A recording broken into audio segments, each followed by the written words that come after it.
Urdu pedagogy के बहुत ही अहम topic language learning and acquisition यानी कि ज़बान की आमोजिश और हुसूलियाबी को डिस्कस किया जा रहा है। इससे रिलेटेड सभी अहम जानकारी और 40 मारूजी सवालात डिस्कस किए जा चुके हैं। अगर आप लोगों ने हमारी वो वीडियोस नहीं देखी हैं तो डिस्क्रिप्शन में लिंक है, जाके ज़रूर देखिए। आज हम लोग इसी ज़िम्न में आगे बढ़ते हुए क्वेश्चन नंबर 41 को डिस्कस करेंगे। उससे पहले आप लोग हमारी इस वीडियो को लाइक कीजिए, ज़्यादा से ज़्यादा शेयर कीजिए और हमारे इस चैनल को ज़रूर सब्सक्राइब कीजिए। यहाँ से आपको उर्दू के सभी स्टडी मटेरियल आसानी से दस्तयाब हो जाएंगे। अगर आप लोग सीटेट के उर्दू सिलेबस के मुताबिक उर्दू पेडागोजी का कंप्लीट नोट्स हासिल करना चाहते हैं, साथ ही साथ सीटेट उर्दू का प्रीवियस ईयर क्वेश्चन पेपर हासिल करना चाहते हैं तो हमें व्हाट्सअप कीजिए 72 75 54 98 90 पर। तो चलिए शुरू करते हैं। क्वेश्चन नंबर 41 क्या कहा जा रहा है कि ज़बान की हुसूली से मुराद यानी कि लैंग्वेज एक्विजिशन से मुराद भाषा अधिगम से तात्पर्य इंसानी दिमाग की अंदरूनी सलाहियत की वजह से मादरी ज़बान या डैश ज़बान सीखने के अमल से है। मैंने आपको लैंग्वेज एक्विजिशन डिटेल से पढ़ाया था, जिसमें मैंने यही बताया था कि लैंग्वेज एक्विजिशन में क्या होता है, बच्चा फितरी तौर पर अपने अंदर की सलाहियतों की वजह से अनजाने तौर पर जब ज़बान सीखता है तो वो ज़बान की हुसूलियाबी कहलाता है। तो बच्चा फितरी तौर से इंसानी दिमाग की अंदरूनी सलाहियत की वजह से कौन सी ज़बान सीखता है, मादरी ज़बान सीखता है। मादरी ज़बान बच्चे की कौन सी ज़बान होती है, पहली, दूसरी, तीसरी या चौथी? सबको पता है पहली ज़बान होती है। यानी कि ज़बान की हुसूली से मुराद इंसानी दिमाग की अंदरूनी सलाहियत की वजह से मादरी ज़बान या पहली ज़बान सीखने के अमल को कहते हैं। ठीक है, आगे बढ़ते हैं अगले सवाल पे। 1963 का ऑफिशियल लैंग्वेज एक्ट के ज़रिए ये ऐलान किया गया कि 1965 के बाद भी अंग्रेज़ी बतौर डैश इस्तेमाल होती रहेगी। 1965 के बाद अंग्रेज़ी क्या मरकज़ी सरकारी ज़बान के तौर पर इस्तेमाल होगी, ऑफिशियल एक्ट जो 1863 है उसके मुताबिक, या फिर मरकज़ी मादरी ज़बान या फिर मरकज़ी माविन ज़बान या फिर इनमें से कोई नहीं। तो 1963 का जो ऑफिशियल लैंग्वेज एक्ट है उसके मुताबिक 1965 के बाद भी अंग्रेज़ी बतौर मरकज़ी माविन ज़बान के इस्तेमाल होती रहेगी। सी वाला ऑप्शन सही है। अगला सवाल ये कि शमीम जो जमात चहारों को पढ़ाता है, टीचर है शमीम, उनकी हमेशा ये कोशिश रहती है कि उनके तलबा सही तलफ़ुज़ यानी कि करेक्ट प्रोनाउंसिएशन हो, सही हिज्जा यानी कि स्पेलिंग सही हो और सही लबो लहजा के साथ अदायगी करें। यानी कि शमीम जो टीचर है क्लास 4 का, वो ये चाहता है कि उनके बच्चे सही तलफ़ुज़, सही हिज्जे और सही लबो लहजा के साथ हरूफ की अदायगी करें। वो ज़बान की नशोनुमा के किस पहलू को अपने तलबा में फ़रोग़ देना चाहता है, मानियात को, सौतियात को, या फिर सौतियात और ग्राफिक को, या फिर ग्राफिक को? अब देखिए वो क्या चाहता है, तलफ़ुज़ सही हो, हिज्जे सही हो, लबो लहजा सही हो। यानी कि टीचर चाहता है कि बच्चे की जो सौतियात है उसमें फ़रोग़ मिल सके। ठीक है, तो यहाँ पे सौत मतलब आवाज़ होता है, तो सौतियात को फ़रोग़ करने की कोशिश टीचर कर रहा है। अगला सवाल कि कोठारी कमीशन का अहम मकसद क्या था? कोठारी कमीशन आप लोग जानते हो 1964 से 66 के बीच ये कमीशन चला। तो इसका अहम मकसद क्या, अंग्रेज़ी की तालीम को फ़रोग़ देना था, अंग्रेज़ी की तालीम को असरअंदाज करना था, मुकानी ज़बान को फ़रोग़ देना था, या कसीर लसानियात और कौमी हम आहंगी को फ़रोग़ देना था? तो यहाँ पे कसीर लसानियात और कौमी हम आहंगी को यानी कि मल्टीलिंगुअलिज्म और जो हमारी कौमी एकता है उसको फ़रोग़ देना ही कोठारी कमीशन का मकसद था। अगला सवाल कि दर्ज झेल में से कौन सी निसाब की खुसूसियत नहीं है? 4 ऑप्शन है निसाब की खुसूसियत जो नहीं है उसके बारे में हमें पता लगाना है। पहला है तालीमी मनसूबाबंदी के हुसूल के लिए ज़रूरी मवाद, तदरीसी लाहे अमल और आमोजी तजर्बात। दूसरा ऑप्शन है मुख्तलिफ मज़ामीन के माबैन ताल्लुक़ कायम करना और इल्म के बाहमी ताल्लुक़ को उजागर करना। तीसरा ऑप्शन है आमोज़गार में तख़य्युल और तख्लीक को फ़रोग़ देना। तो अगर आप लोग ध्यान दें तो ये तीनों जो है वो निसाब की ख़ुसूसियत है, इसलिए हमारा जो चौथा ऑप्शन है इनमें से कोई नहीं, ये सही जवाब हो जाएगा। अगला सवाल है कि दूसरी ज़बान के निसाब का तयन करते वक्त हमें किस चीज़ का ध्यान रखना चाहिए। आप सेकेंड लैंग्वेज के लिए सिलेबस बना रहे हैं तो क्या आप मवाद मज़मून क्लास और मदरसा तक महदूद न रहे ये ध्यान में रखेंगे कि नहीं रखेंगे, या फिर पूरे साल महज एक निसाबी किताब की पेशकश न हो ऐसा करेंगे, या फिर ये निसाब महारतों और मफहूम पर मबनी हो ऐसा करेंगे, या फिर दर्ज वाला सभी। तो सेकेंड लैंग्वेज का जब आप निसाब तैयार करेंगे तो आप कोशिश करेंगे कि जो टॉपिक है वो सिर्फ क्लासरूम और टीचर तक ही लिमिटेड न रहे। सही बात है, पूरे साल एक ही निसाबी किताब ही पेश ना हो, ये भी सही है, आप कोशिश करेंगे। और आप ये भी कोशिश करेंगे कि तमाम महारतों और मफहूम पर निसाब मबनी हो, तो ये भी सही है, यानी कि दर्ज वाला सभी आपका सही हो गया। ये सभी बातें आप ध्यान में रखेंगे जब आप सेकेंड लैंग्वेज के लिए सिलेबस बनाएंगे। तो अगला सवाल ये रहा कि आमोज़गार को तख्लीकी और तख़य्युली बनाने के लिए क्या किया जाए। ध्यान से देखिएगा, इसमें आपको लग रहा होगा कि दो ऑप्शन सही हैं। कौन कौन? पहला ऑप्शन है कि तलबा हकीकी ज़िंदगी के हालात में खुसूसी अंदाज में ज़बान के इस्तेमाल के मौक़े फ़राहम करना, या फिर तलबा को कहानी के इख्तिताम को तब्दील करने के लिए कहना। तीसरा ऑप्शन है तलबा को निसाबी सरगर्मियों के इंतखाब की आज़ादी देना। चौथा, तलबा को तरगीब देने के तरीके और लाए अमल अख्तियार करना और आमोज़िश को मज़ीद चैलेंजिंग करना।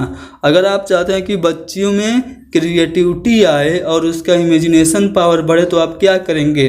देखिए, यहाँ पे आप लोग सोच रहे होंगे कि हकीकी ज़िंदगी जैसे हालात में खुसूसी अंदाज में ज़बान के इस्तेमाल का मौका दे दें। नहीं, हकीकी ज़िंदगी जैसे हालात बनाकर अगर आप बच्चे को ज़बान के इस्तेमाल का ज़्यादा से ज़्यादा मौका देंगे तो बच्चे का लैंग्वेज स्किल यानी कि ज़बान की महारत डेवलप होगी, लेकिन उनमें तख्लीकियत और तख़य्युली नहीं आएगी, क्रिएटिविटी और इमेजिनेशन नहीं आएगी। उसके लिए आपको क्या करना पड़ेगा, बच्चे को कहानी के इख्तिताम को तब्दील करने के लिए कहना पड़ेगा। कोई एक कहानी सुनाइए और बच्चे से कहिए कि अच्छा बच्चा ये बताओ, ये जो कहानी है इसमें आप चेंजेस कैसे करेंगे। मान लीजिए कछुआ और खरगोश की कहानी है तो आप किस तरह से इसमें चेंज कर देंगे कि खरगोश ही जीत जाए, कछुआ ना जीते, या फिर आप इमेजिन करके बताइए कि खरगोश क्यों हारा और कछुआ क्यों जीता।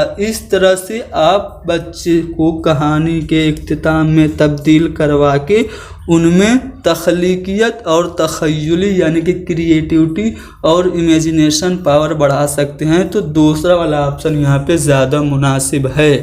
अगला सवाल यह कि दूसरी ज़बान के निसाब के तयन के वक्त ज़बान की सरगर्मियों का इंतखाब करते वक्त किस चीज़ का ध्यान रखना चाहिए। आप सेकेंड लैंग्वेज के निसाब को तैयार करना चाहते हैं, सिलेबस को तैयार करना चाहते हैं, तो लैंग्वेज की एक्टिविटी जब आप चूज़ करेंगे तो किस चीज़ पर ध्यान रखेंगे। पहला ऑप्शन है स्कूल के निज़ामुल औकात यानी कि टाइम टेबल में कम से कम दखल हो। दूसरा, सरगर्मी करने या सीखने की आसानी हो। चौथा है तस्वुर की तदरीस की आसानी हो। चौथा है सरगर्मी के तादाद और इस्तेमाल की तरतीब हो। दूसरी ज़बान के निसाब के तयन के वक्त ज़बान की सरगर्मियों का अगर लैंग्वेज की एक्टिविटी को आप अगर चूज़ कर रहे हैं तो आप ये ध्यान देंगे कि सरगर्मी की तादाद कितनी है और वो किस तरतीब से इस्तेमाल की जाती है। तो डी वाला ऑप्शन यहाँ पे सही जवाब होगा। अगला सवाल यह है कि ज़बान की आमोज़िश में तरगीब की खुसूसी अहमियत है। सही बात है, लैंग्वेज लर्निंग में मोटिवेशन बहुत ही ज़्यादा इम्पोर्टेंट है। तो जमात शशुम में क्लास 6 में तरगीब के लिए, मोटिवेशन के लिए, प्रेरणा के लिए क्या किया जा सकता है। रटवाना और ज़रूरी ज़ख़ीरे अल्फाज का इस्तेमाल करना। देखिए यहाँ पे रटना आ गया, तो जहाँ पे भी मेमोराइज़ आ जाए वो आपका गलत होता है। साख्तों का मुनज़्ज़म तज्ज़िया और इस्तेमाल, ठीक है। तीसरा है बसरी ज़राए और खेल जैसे सरगर्मियों का इस्तेमाल, यानी कि जो विजुअल एड्स हैं और जो खेलने की एक्टिविटी है उसका इस्तेमाल, या फिर मादरी ज़बान का बतौर ज़रिया तालीम इस्तेमाल करना। आप क्लासरूम में बच्चों को मोटिवेट कराने के लिए क्या करेंगे? आप बच्चे की मादरी ज़बान का बतौर ज़रिया तालीम इस्तेमाल करेंगे, तो इससे बच्चा दिलचस्पी लेगा। क्लास में तरगीब मादरी ज़बान को बतौर ज़रिया तालीम इस्तेमाल करके दिलाई जा सकती है। अगला सवाल ये रहा आपके सामने कि बैरूनी या गैर मादरी ज़बान वाले मुअल्लिम को अक्सर ऐसी जमात का सामना करना पड़ता है जो सुस्त और तरगीब के फुक़दान वाली आमोज़गारों से पुर हो। ऐसी हालत में क्या मदद की जा सकती है? मान लीजिए आप एक ऐसे टीचर हैं जो कि बैरूनी ज़बान बोलने वाले हैं, और जब आप पढ़ाते हैं तो आपकी क्लास के बच्चे बहुत ही सुस्त और तरगीब के फुक़दान वाले होते हैं, यानी कि वो इंटरेस्ट नहीं लेते हैं। तो ऐसी हालत में क्या मदद की जा सकती है? ऑप्शन है तलबा को राग़िब करने और आमोज़िज़ को चैलेंज से पुर बनाने के लिए तरीक़ों और लाए अमल का इस्तेमाल करना। दूसरा है तालीमी काउंसलर की मदद लेना कि वह जमात को मुखातिब करे। तीसरा है तलबा की पहचान करना और उनकी खुसूसी क्लास लेना। चौथा है तफवीज़ मुकम्मल करने के लिए तलबा को उनके मुताबिक वक्त देना। तो अगर आप गैर मादरी ज़बान वाले मुअल्लिम हैं और आप की जमात में बच्चे सुस्त हैं और मोटिवेट नहीं हैं, ध्यान नहीं दे रहे हैं, तो ऐसी हालत में तलबा को मोटिवेट करने के लिए, उनको राग़िब करने के लिए और आमोज़िज़ को यानी कि लर्निंग को चैलेंजफुल बनाने के लिए तरीक़ों और लाए अमल का इस्तेमाल करना होगा। यानी कि आप अलग अलग मेथड्स का इस्तेमाल करें। इस तरह से बच्चे में जो सुस्ती है और जो मोटिवेशन की कमी है, जो प्रेरणा की कमी है, वो दूर हो जाएगी। तो यहाँ पे पहला वाला ऑप्शन सही हो गया। अगला सवाल कि कहानी सुनाने के सेशन के बाद तलबा को कहानी के इख्तिताम को बदलने के लिए कहा जाता है, यह तलबा की किस तरह मदद करेगा? ऐसा सवाल पीछे आ चुका है। चलिए मैं आपको सवाल दिखा देता हूँ, ठीक है। ये रहा आपका सवाल कि आमोज़गार को तख्लीकी और तख़य्युली बनाने के लिए क्या किया जाए? तो इसका जवाब क्या था? कहानी के इख्तिताम को तब्दील किया जाए।